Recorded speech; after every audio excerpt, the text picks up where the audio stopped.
प्रिय दर्शकों, आज हम आपको बताएंगे कि वह कौन से 3 प्रकार के भोजन हैं, जिन्हें करने मात्र से प्रत्येक मनुष्य की कम आयु में मृत्यु हो जाती है। प्रत्येक मनुष्य को जीवित रहने के लिए आहार की आवश्यकता होती है, परंतु मनुष्य बिना सोचे समझे जो मन में आता है वह खाता चला जाता है। वही आगे जाकर उसके लिए काल बन जाता है।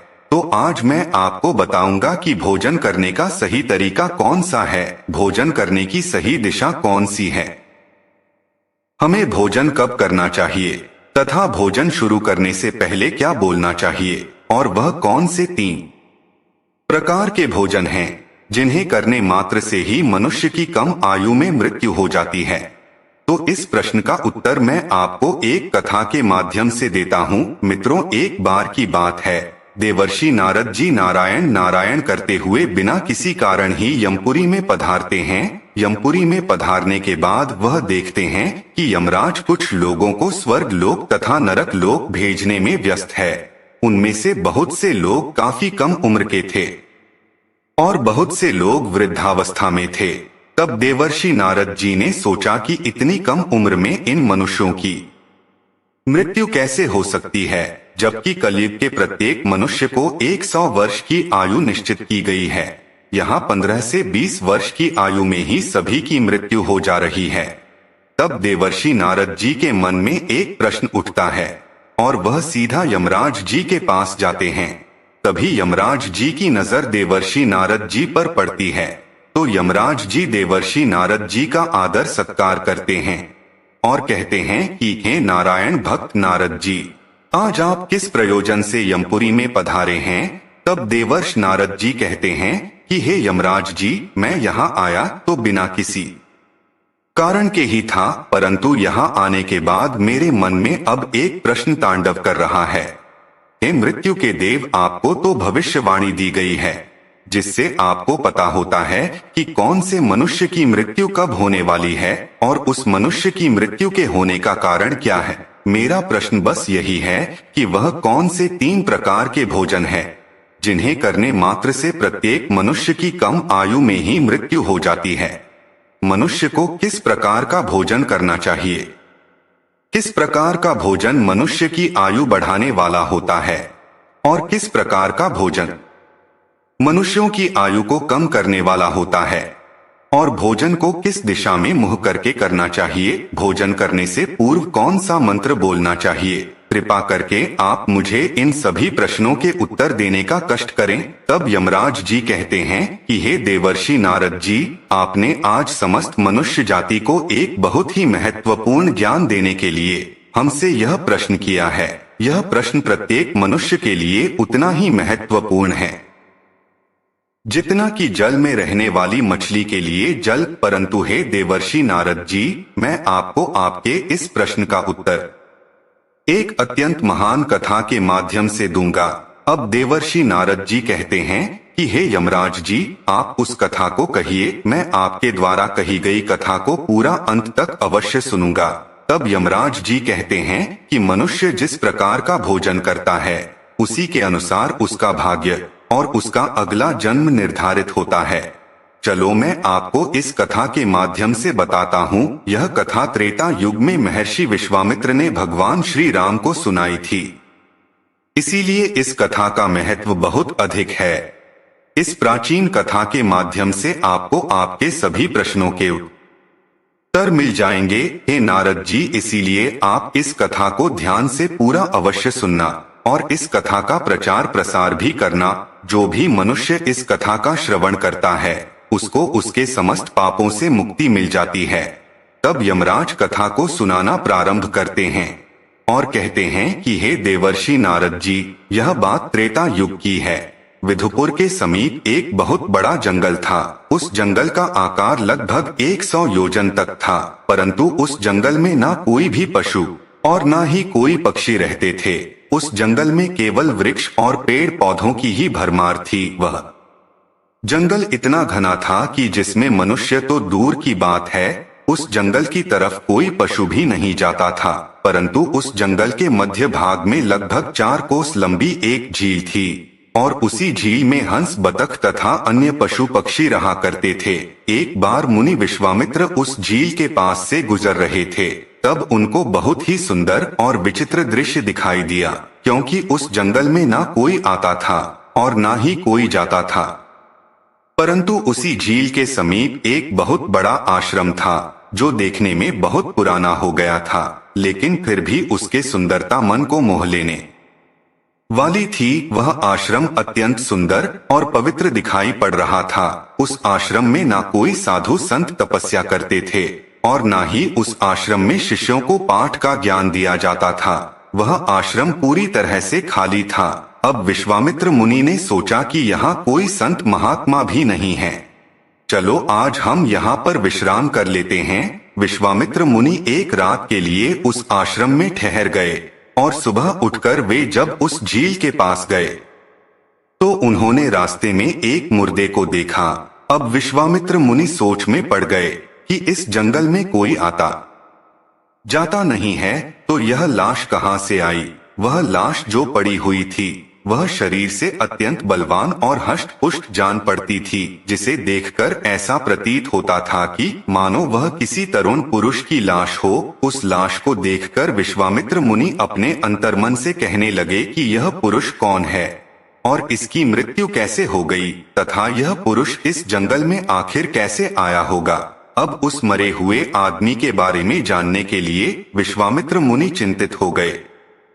अब यमराज जी कहते हैं, हे देवर्षि नारद जी, तभी अचानक आकाश में उन्हें एक दिव्य विमान दिखाई पड़ा और वह दिव्य विमान उस झील के समीप आकर रुक गया और उस विमान से एक दिव्य पुरुष उतरा और वह पुरुष उस दिव्य विमान से उतरने के बाद उस झील में स्नान करने के लिए चला गया। अब झील में नहाने के बाद वह बाहर आया और उस मरे हुए पुरुष का मांस खाने लगा। उसने भरपेट उस मोटे ताजे मुर्दे का मांस खाया और फिर वह फिर से अपने दिव्य विमान की ओर जाने लगा। वह दिव्य विमान ऐसा जान पड़ता था कि मानो वह स्वर्ग का विमान हो। अब वह दिव्य पुरुष उसी विमान में बैठकर स्वर्ग की ओर जाने लगा। मुनि विश्वामित्र यह सब कुछ खड़े खड़े देख रहे थे। जब विश्वामित्र मुनि ने देखा कि वह पुरुष अब उस दिव्य विमान में बैठकर फिर से स्वर्ग लोक को प्रस्थान करने वाला है, तभी उन्होंने उस पुरुष को आवाज लगाई और कहा कि हे दिव्य पुरुष, तुम कौन हो? तुम तो देवताओं के समान दिखाई पड़ते हो, किंतु तुम्हारा भोजन बहुत ही घृणित है। तुम मुर्दे का मांस क्यों खा रहे हो? ऐसा भोजन भला कोई देवता कैसे कर सकता है? तुम्हारा भोजन तो गंधर्व जैसा है। भला एक स्वर्ग से आया हुआ पुरुष ऐसा भोजन कैसे कर सकता है? ऐसा भोजन तो स्वयं यमराज भी नहीं ग्रहण करते। अब उस दिव्य पुरुष ने विश्वामित्र मुनि की तरफ देखा और उन्हें हाथ जोड़कर प्रणाम किया और कहने लगा, हे विप्र, आपको प्रणाम है। मेरा भोजन पहले ऐसा नहीं था। मैं भी एक आम इंसान था, परंतु मेरी कुछ गलतियों की वजह से ही आज मेरा भोजन ऐसा हो गया है। हे विप्र, मैं आपको बताता हूँ कि मैंने अपनी जिंदगी में कौन कौन सी गलती की, जिसकी वजह से आज मुझे यह घृणित भोजन करना पड़ रहा है। हे महर्षि, मैं आपको मेरी कहानी सुनाता हूँ। पूर्व काल की बात है। विदर्भ देश में मेरा एक राज्य था, जिसमें मेरे महायशस्वी पिता वसुदेव राज्य करते थे। इनका नाम तीनों लोकों में प्रसिद्ध था। मेरे पिताजी परम धार्मिक व्यक्ति थे। मेरे पिताजी ने 2 विवाह किए थे, जिससे उनकी 2 पत्नियां थी। उन दोनों पत्नियों से उन्हें एक एक करके 2 पुत्र हुए। मैं और मेरा भाई महायशस्वी परम प्रतापी धीर वीर पुरुष थे। मैं अपने पिता का सबसे बड़ा पुत्र था। मेरी परम यशस्वी पिता ने मेरा नाम देवराज रखा था तथा मेरे छोटे भाई का नाम विजयराज रखा था। हम दोनों भाई अपने नाम और काम दोनों से बहुत अधिक प्रसिद्ध थे। हमारी जिंदगी बहुत सुख से बीत रही थी। फिर एक दिन अचानक मेरे पिताजी का देहांत हो गया और पिताजी की मृत्यु के बाद मुझे विदर्भ देश का राजा बना दिया गया और मैं वहां सावधानी के साथ राज्य चलाने लगा। अब राज्य करते हुए कई हजार साल बीत गए। फिर एक दिन मुझे आध्यात्मिक शक्ति के बारे में पता चला और मैं वैरागी बन गया और उसी दिन मैंने अपने पूरे राज्य में घोषणा करवा दी कि मैंने राजपाट का त्याग करने का निर्णय लिया है। और मैं तपस्या करने का निश्चय करके मैं जंगल में रहने के लिए चला गया। विदर्भ देश का राज्य मैंने अपने छोटे भाई विजयराज को सौंप दिया और उसे राजा बना दिया। उसके बाद फिर मैं यहाँ इस झील के पास आ गया और यहाँ पर आकर मैंने कठोर तपस्या करना आरंभ कर दिया और मैंने 88,000 वर्षों तक मैं इस झील के पानी में बैठ के तपस्या करता रहा। मेरी तपस्या को देखते हुए सभी देवतागण मुझसे प्रसन्न हुए और मेरी तपस्या के प्रभाव से मुझे ब्रह्मलोक की प्राप्ति हुई। लेकिन ब्रह्मलोक पहुंचने के बाद भी मुझे भूख और प्यास अधिक सताने लगी, क्योंकि ब्रह्मलोक में किसी को भी ना तो भूख लगती है, ना ही प्यास लगती है और ना ही वह मनुष्य मर सकता है। वह अजर अमर अविनाशी हो जाता है। परंतु मेरी समस्त इंद्रियां भूख से तिलमिला उठती थी। हे मुनिवर, मैंने अपनी इस दुविधा के निवारण के लिए मैंने ब्रह्मलोक के सर्वश्रेष्ठ देवता ब्रह्मा जी के पास में गया और उनसे से पूछा, हे भगवान, मैंने तो सुना है कि ब्रह्मलोक में किसी भी प्राणी को भूख और प्यास नहीं लगती है, फिर मुझे भूख और प्यास इतना क्यों सता रही है? यह भूख मेरा पीछा क्यों नहीं छोड़ रही है? कृपया आप मुझे इस बात को बताइए कि मैं वह कौन सी चीज का सेवन करूं जिससे मुझे भूख से तृप्ति मिल जाए। फिर ब्रह्मदेव ने मुझसे कहा कि हे राजन, पृथ्वी पर दान धर्म करने पर ही व्यक्ति इस लोक में भूख प्यास से मुक्त हो पाता है। परंतु हे राजन, ना तो आपने अपने जीवन काल में कभी दान नहीं किया, द्वार पर आए भिखारी को द्वार से ही वापस लौटा दिया, उसे दान कभी नहीं दिया, कभी किसी भीखमंगे को भीख तक नहीं दी। आप एक राजा थे, आपने अपने राजमहल की समस्त प्रजा को खुश रखा, परंतु तुमने राजमहल में रहकर भी द्वार पर आए अतिथियों को भोजन नहीं दिया और आपने सदैव भी अनुचित भोजन किया है और साथ ही आप बिना स्नान किए ही भोजन किया करते थे, जो कि शास्त्रों के हिसाब से गुनाह माना गया है। साथ ही भोजन शुरू करने से पहले तुमने कभी ईश्वर का धन्यवाद नहीं किया, क्योंकि अगर आपको भोजन की प्राप्ति हो रही है तो वह किसकी वजह से हो रही है? आपको उसके लिए प्रार्थना करनी चाहिए और वही आपने नहीं किया। स्वादिष्ट भोजन को दूसरों को दिए बिना ही आपने उस भोजन को ग्रहण किया है। हे राजन, इसी कारण से तुम्हें यह पाप लगा है।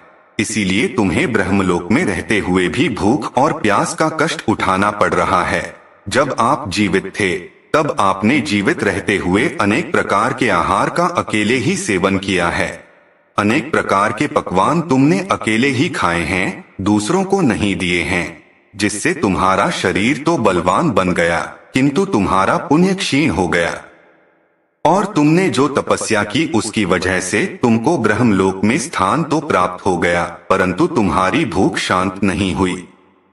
हे राजन, तुम्हारी भूख को शांत करने का मेरे पास एक उपाय है। उस झील के पास तुम्हारा मृतक शरीर पड़ा हुआ है, तुम उसी का मांस खाकर अपनी भूख मिटाओ। जब ब्रह्मा जी ने इस प्रकार से मुझे समझाया तो मैंने ब्रह्मा जी से कहा कि हे प्रभु, अपने शरीर का भक्षण कर लेने के पश्चात मेरा क्या होगा? उसके बाद मैं क्या खाऊंगा? मेरे खाने के लिए कुछ भी शेष नहीं रहेगा। मैं एक ब्रह्मा पुरुष हूँ और मैं किसी जीव की हत्या नहीं कर सकता। तो हे भगवान, कृपया कुछ ऐसा भोजन बताइए जिसको खाने के बाद मुझे लगने वाली भूख प्यास हमेशा के लिए मिट जाए और जो कभी खत्म ना हो। तब ब्रह्मदेव कहते हैं, हे राजन, तुम्हारा शरीर ही मैंने अक्षय बना दिया है। हे राजन, अब आप उसे चाहे जितना खाएंगे फिर भी वह समाप्त नहीं होगा और ना ही वह बदबू देगा। तुम्हारे द्वारा खाए गए तुम्हारे ही शरीर के अंग दूसरे दिन फिर से ताजा हो जाएगा। इस मृत शरीर के अंग फिर से उगा आएंगे। इस प्रकार तुम फिर से उन्हें तुम फिर खा सकोगे।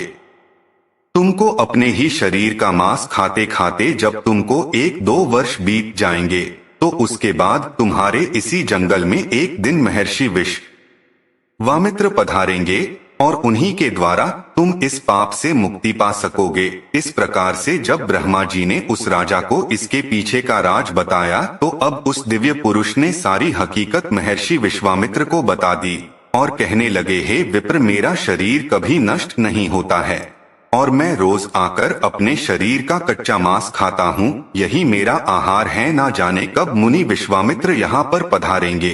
और मुझे इस कष्ट से मुक्ति दिलाएंगे।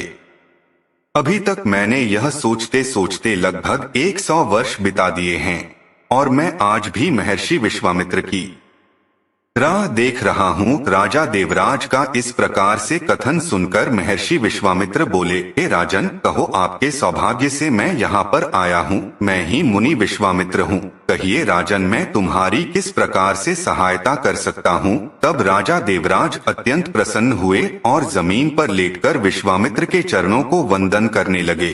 राजा देवराज ने कहा, हे मुनिवर, कृपया आप मुझे इस घृणित आहार से मुक्त कीजिए तथा जिस पाप के कारण मुझे यह प्राप्त हुआ है उस पाप से भी मुझे मुक्त कीजिए। मैं इस प्रकार का भोजन करते करते निराश हो चुका हूँ। कृपया आप मुझे इस घृणित भोजन से मुक्त कीजिए। इस भोजन से मुक्त होने के बाद मुझे अक्षय लोक की प्राप्ति हो सकेगी। हे ऋषि, कृपया आप मुझ पर कृपा करें। राजा देवराज की दुख भरी बातें सुनकर मुनि विश्वामित्र को उन पर दया आ गई। अब महर्षि विश्वामित्र ने उस राजा के शरीर को जैसे ही छुआ, उस राजा का मृतक शरीर वहां से अदृश्य हो गया और वे उस पाप से मुक्त हो गए। और फिर महर्षि विश्वामित्र से आज्ञा लेकर वे उस दिव्य विमान में बैठकर ब्रह्मलोक को चले गए। अब यमराज जी देवर्षि नारद जी को समझाते हुए आगे कहते हैं कि हे देवर्षि नारद जी, इस प्रकार से उस राजा देवराज को दान न करने के पाप से मुक्ति मिली। इस प्रकार से उचित भोजन करने के कारण ही विदर्भ देश के महाराज को ब्रह्मलोक में रहने पर भी तृप्ति नहीं मिली और उन्हें पृथ्वी लोक पर आकर स्वयं का ही मांस खाना पड़ा। हे देवर्षि नारद जी, अब मैं तुम्हें भोजन के कुछ नियम बताता हूँ। आप इन नियमों को ध्यान से सुनिए। भोजन शुरू करने से पहले आपको 2 काम करने हैं।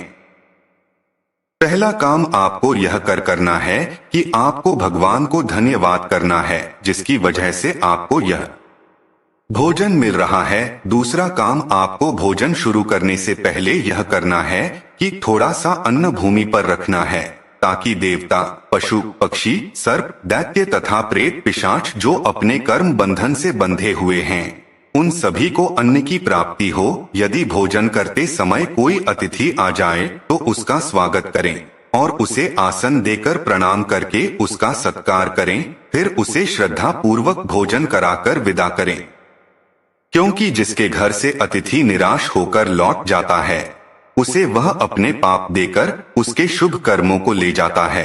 यमराज जी आगे कहते हैं, हे देवर्षि नारद जी, भगवान श्री कृष्ण ने स्वयं बताया है कि पिता के घर में रहने वाली विवाहित कन्या, दुखिया और गर्भ धारण की हुई स्त्री तथा वृद्ध को भोजन कराने के बाद ही भोजन करना चाहिए। इन सभी को भोजन कराए बिना जो स्वयं भोजन ग्रहण करता है उसका भोजन पापमय बन जाता है। ऐसा व्यक्ति नरक में ही जाता है। जो स्नान किए बिना ही भोजन करता है उसका भोजन मल भक्षण के समान हो जाता है। जो मनुष्य बालक एवं वृद्ध आदि के हिस्से का भोजन करता है उसका भोजन विष्ठा के समान हो जाता है। और जो बिना दान किए ही भोजन को ग्रहण करता है उसका भोजन विष के समान बन जाता है। मनुष्य को कभी भी दुराचारी व्यक्ति द्वारा दिया गया अथवा दूसरों द्वारा अपमानित करके दिया गया भोजन कभी भी ग्रहण नहीं करना चाहिए। इससे उस मनुष्य को पाप लगता है। परोसे हुए भोजन का अग्रभाग अग्नि को देकर ही भोजन करना चाहिए। भोजन को एकाग्र चित्त होकर करना चाहिए। प्रथम मीठा, फिर लवण और खट्टा और अंत में कटु एवं तीखे पदार्थों का सेवन करें। प्रथम 3 निवाले मौन होकर ग्रहण करने चाहिए। ऐसा करने से व्यक्ति के सभी पाप कर्म तुरंत नष्ट हो जाते हैं और पुण्य कर्म बढ़ने लगते हैं। भगवान की कृपा से उसे जीवन भर कभी अन्न की कमी महसूस नहीं होगी। यमराज जी आगे कहते हैं, देवर्षि नारद जी, पूर्व दिशा में बैठकर भोजन करने से व्यक्ति रोगों से और मानसिक तनाव से मुक्त हो जाता है। बीमार बुजुर्गों को पूर्व की ओर मुख करके भोजन अवश्य करना चाहिए। इससे उनके स्वास्थ्य में सुधार आता है, क्योंकि पूर्व दिशा उगते हुए सूर्य की दिशा होती है और सूर्य देव बल, आरोग्य तथा दीर्घायु प्रदान करते हैं। विद्या की अभिलाषा रखने वाले मनुष्य को उत्तर दिशा की ओर मुख करके भोजन करना चाहिए। यह दिशा देवी सरस्वती की दिशा है, ध्यान रहे दक्षिण दिशा की ओर मुख करके भोजन ना करें, यह मृत्यु की दिशा होती है। इस दिशा में मुख करके भोजन करने से आयु कम होती है। टूटे फूटे बर्तनों में भोजन नहीं करना चाहिए, यह दुर्भाग्य को निमंत्रण देता है, जिससे घर में गरीबी आती है। भोजन हमेशा थाली में ही करना चाहिए, गंदी थाली में भोजन करने से जीवन में दुर्भाग्य आता है। एकादशी के दिन तामसिक अन्न का सेवन ना करें। जो मनुष्य एकादशी के दिन तामसिक अन्न अर्थात मांस का सेवन करता है, लक्ष्मी उस घर को छोड़कर चली जाती है। भोजन का अपव्यय करना अनर्थ माना गया है, इसीलिए थाली में जितना आवश्यक हो उतना ही भोजन ले। अगर कोई व्यक्ति साथ में भोजन कर रहा हो तो उसका भोजन समाप्त होने तक उठकर नहीं जाना चाहिए, इससे पितृदेव नाराज हो जाते हैं। भोजन के बाद थाली में हाथ धोना अनुचित माना गया है। बिस्तर पर बैठकर भोजन करने से व्यक्ति की आयु कम हो जाती है। हंसते हुए अथवा रोते हुए भोजन करना अनिष्ट का कारक होता है। इससे गले में अन्न फंसकर प्राण जाने का भी खतरा बना रहता है। अब यमराज जी कहते कि हे देवर्षि नारद जी, अब तो आपको आपके प्रश्नों का उत्तर मिल गया होगा कि वह कौन सा भोजन है जिसे मनुष्य को करना चाहिए और वह कौन सा भोजन है जिसे मनुष्य को कदापि नहीं करना चाहिए। तब देवर्षि नारद जी कहते हैं, हे मृत्यु के देवता यमराज, अब मुझे मेरे प्रश्न का उत्तर मिल चुका है और मैं समझ चुका हूँ कि वह कौन सा भोजन है जिसकी वजह से मनुष्य की कम आयु में मृत्यु हो जाती है। अब मैं आपके द्वारा सुनाई गई कथा को संपूर्ण विष्णु लोक में विख्यात करूंगा। मित्रों, आपको यह कथा कैसी लगी हमें कमेंट सेक्शन में अवश्य बताइएगा।